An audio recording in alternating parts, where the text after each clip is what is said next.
السلام علیکم ورحمۃ اللہ تعالی وبرکاتہ۔ ناظرین اکرام، معزز سامعین اکرام، پیارے بچوں، بزرگوں، عزیز دوستوں، آپ لوگوں کو جان کر کے آج بے حد خوشی ہوگی کہ آج ہم آپ کی بارگاہ میں ایک قرآن پاک کی ایسی سورہ، ایسی دعا، ایسا عمل، ایک ایسا وظیفہ لے کر کے حاضر ہوئے ہیں کہ جس کو آپ سنیں گے تو انشاءاللہ تعالی آپ کی زندگی میں انقلاب آ جائے گا، بہاریں آ جائیں گی، خوشحالی آ جائے گی۔ ناظرین اکرام، اس دعا کی ہم آپ سے کیا تعریف کریں، اس دعا کی، اس عمل کی، اس وظیفے کی، اس صورت کی جتنی بھی تعریف کی جائے وہ کم ہی کم ہے۔ ناظرین اکرام، اس دعا کی طاقت کا اندازہ تو آپ کو جب ہوگا جب آپ اس کو استعمال کریں گے۔ ناظرین اکرام، یہ ویڈیو آپ کے لیے بہت ہی خاص ہونے والی ہے۔ آپ خوش نصیب ہیں جو آپ اس ویڈیو کو دیکھ رہے ہیں، اور جن بچوں نے، جن ماں بہنوں نے، جن بزرگوں نے ہم سے دعا کے لیے کہا ہے، ہم پروردگار عالم کی بارگاہ میں دعا کرتے ہیں کہ اللہ تعالیٰ ان کو ہمیشہ خوش رکھے۔ ناظرین اکرام، یہ دعا ان لوگوں کے لیے خاص ہونے والی ہے جو بہت زیادہ پریشان رہتے ہیں، اپنی زندگی سے پریشان ہو چکے ہیں۔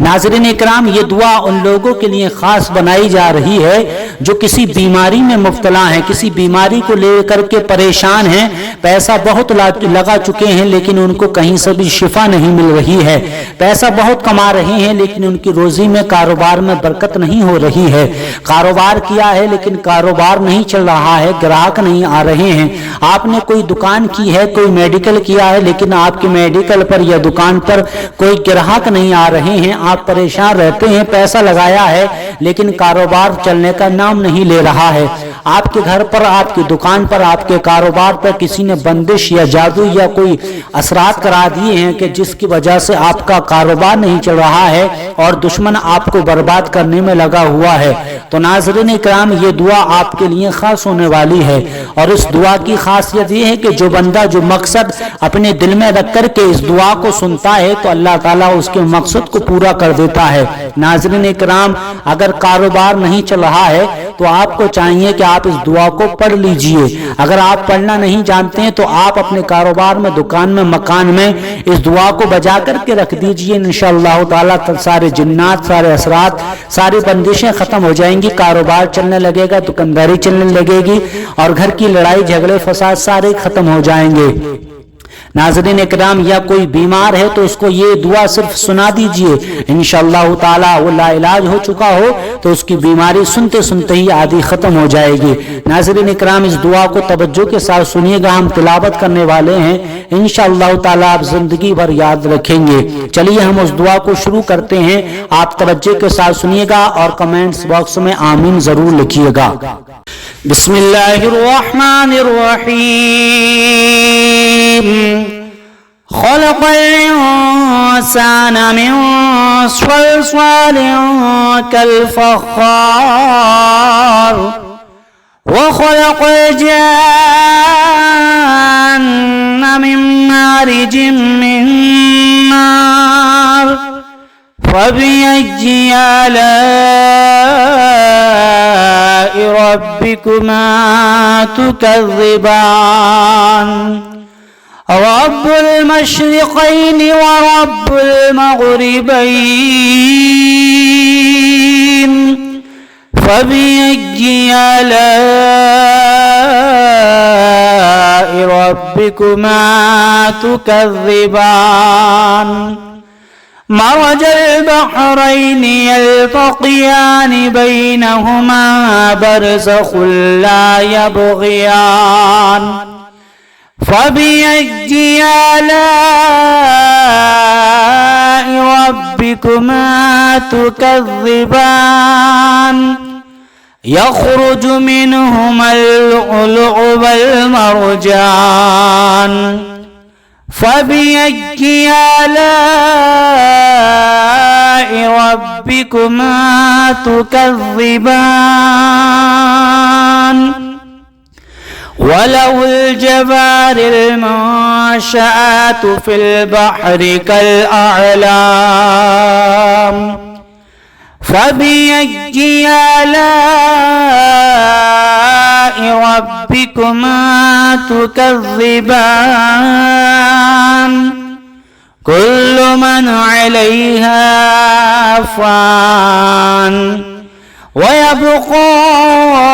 وجه ربك ذو الجلال والإكرام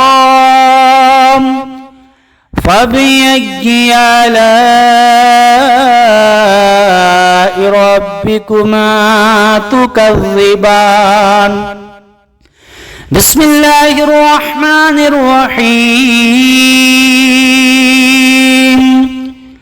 والعاديات ضبحا فالموريات قدحا فالمغيرات صبحا فأثرن به نقعا فبسطن به جمعا إن الإنسان لربه لكنود وإنه على ذلك لشهيد وإنه لحب الخير لشديد أفلا يعلم إذا بعثر ما في القبور وحصل ما في الصدور إن ربهم بهم يومئذ لخبير بسم الله الرحمن الرحيم والضحى والليل إذا سجى ما ودعك ربك وما قلى وللآخرة خير لك من الأولى ولسوف يعطيك ربك فترضى ألم يجدك يتيما فآوى ووجدك ضالا فهدى ووجدك عائلا فأغنى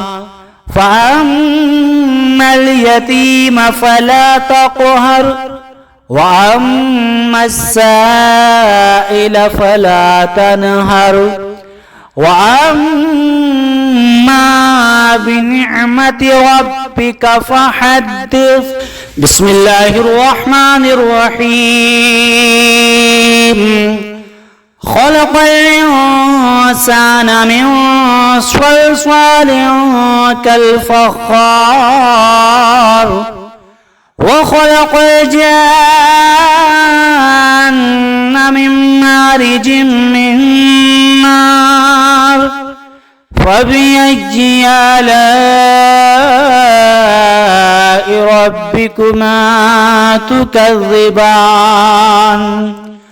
رب المشرقين ورب المغربين فبأي آلاء ربكما تكذبان مرج البحرين يلتقيان بينهما برزخ لا يبغيان فبأي آلاء ربكما تكذبان يخرج منهما اللؤلؤ والمرجان فبأي آلاء ربكما تكذبان وله الجوار المنشآت في البحر كالأعلام فبأي آلاء ربكما تكذبان كل من عليها فان ويبقى وجه ربك ذو الجلال والإكرام فبأي آلاء ربكما تكذبان بسم الله الرحمن الرحيم والعاديات ضبحا فالموريات قدحا فالمغيرات صبحا فأثرن به نقعا فوسطن به جمعا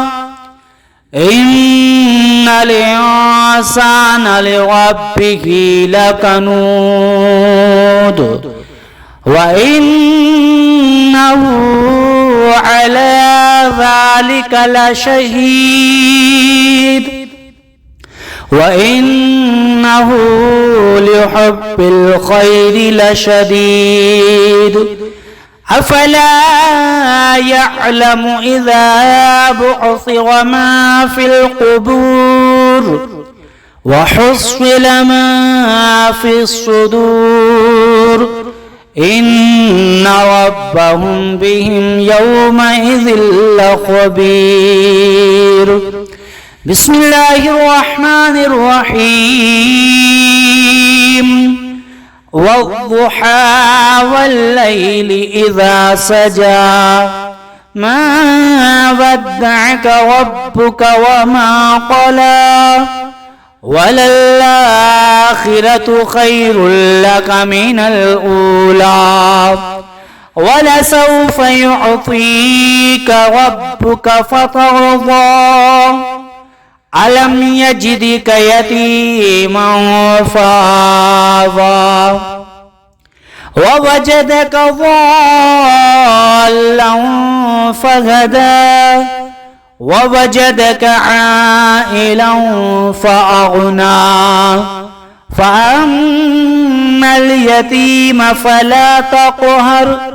وأما السائل فلا تنهر وأما بنعمة ربك فحدث بسم الله الرحمن الرحيم خلق الإنسان من صلصال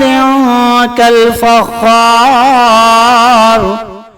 وخلق الجن من مارج من نار فبأي آلاء ربكما تكذبان رب المشرقين ورب المغربين فبأي آلاء ربكما تكذبان مرج البحرين يلتقيان بينهما برزخ لا يبغيان فبأي آلاء ربكما تكذبان يخرج منهما اللؤلؤ والمرجان فبأي آلاء ربكما تكذبان وله الجوار المنشآت في البحر كالأعلام فبأي آلاء ربكما تكذبان كل من عليها فان ويبقى وجه ربك ذو الجلال والإكرام فبأي آلاء ربكما تكذبان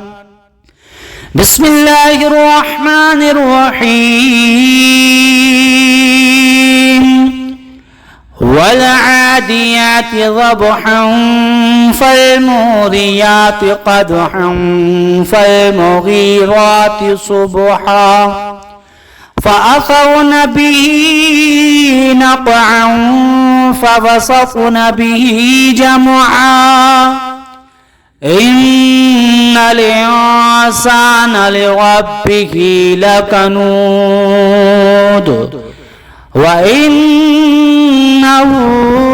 على ذلك لشهيد وإنه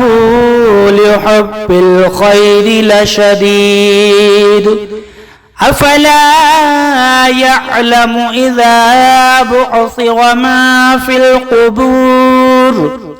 وحصل ما في الصدور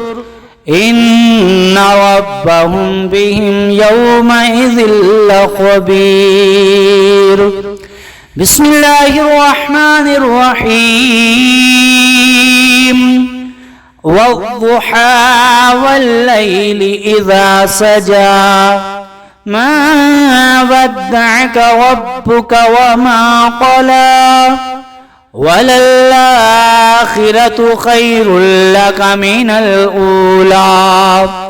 ولسوف يعطيك ربك فترضى ألم يجدك يتيما فآوى ووجدك ضالا فهدى ووجدك عائلا فأغنى فأما اليتيم فلا تقهر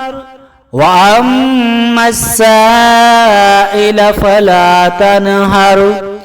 وأما بنعمة ربك فحدث